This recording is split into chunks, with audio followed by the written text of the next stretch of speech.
Ótimos estudos a todos. Nesse vídeo eu vou contrastar os institutos do decreto regulamentar com o decreto autônomo, que são dois institutos que geram muita confusão em todo mundo sobre os limites regulamentares de um e de outro.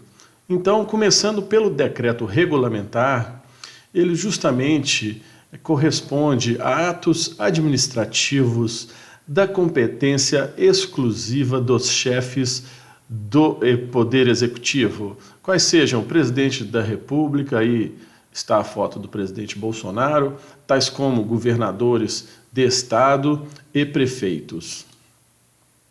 Previstas de modo explícito ou implícito pela legislação.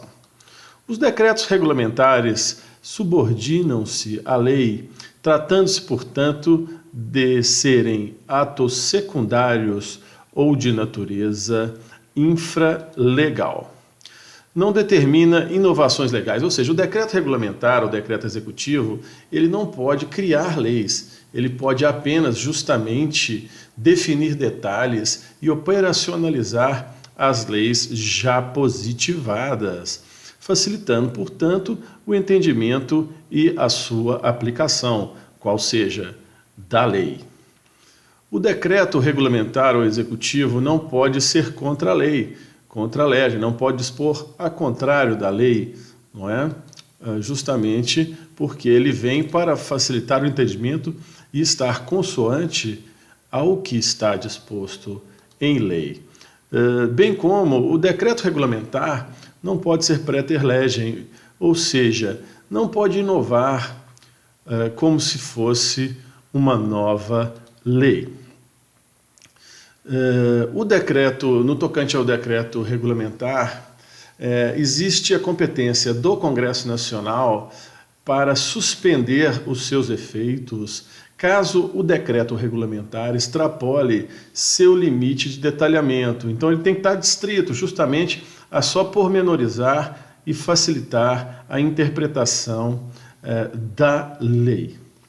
Então, desse modo, o decreto regulamentar especifica, detalha o ditame legal, determinando, assim, a forma da aplicação da lei, seguindo e estando adstrito, limitado ao texto positivado e legal com as suas respectivas disposições legais, com fulcro, com objetivo, com o propósito de uniformizar e deixar claro o entendimento de sua aplicação, qual seja, da lei.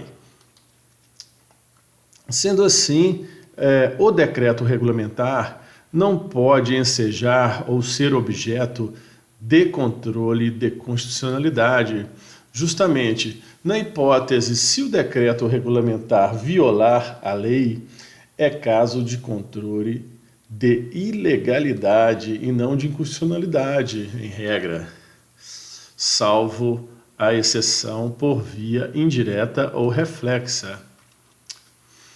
Por outro lado, o decreto autônomo não tem nada a ver com o decreto regulamentar, pois ele é independente, ou seja, tem propulsão própria a partir da previsão constitucional e produz efeitos de natureza de lei ordinária.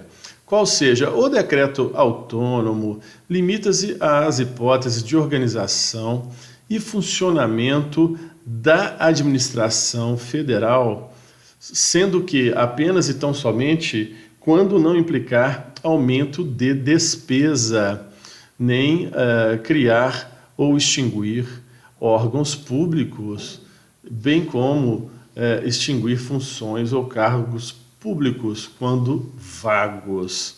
Então está bem limitada a sua esfera de efeitos.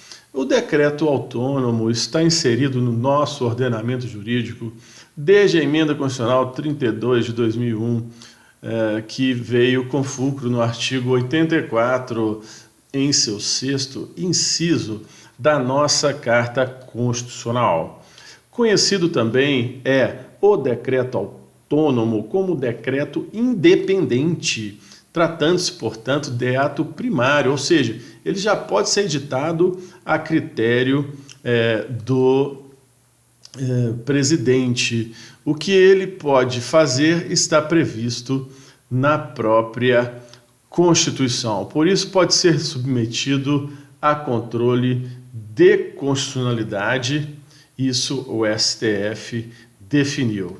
O objeto do decreto autônomo diz respeito justamente a ditar sobre a organização da administração pública federal, extinguir cargo ou função pública que estejam desocupados ou vagos, e as vedações: não pode aumentar despesas, criar cargos públicos, que é prerrogativa de lei, ou criar ou extinguir órgãos públicos, somente aquele que esteja vago.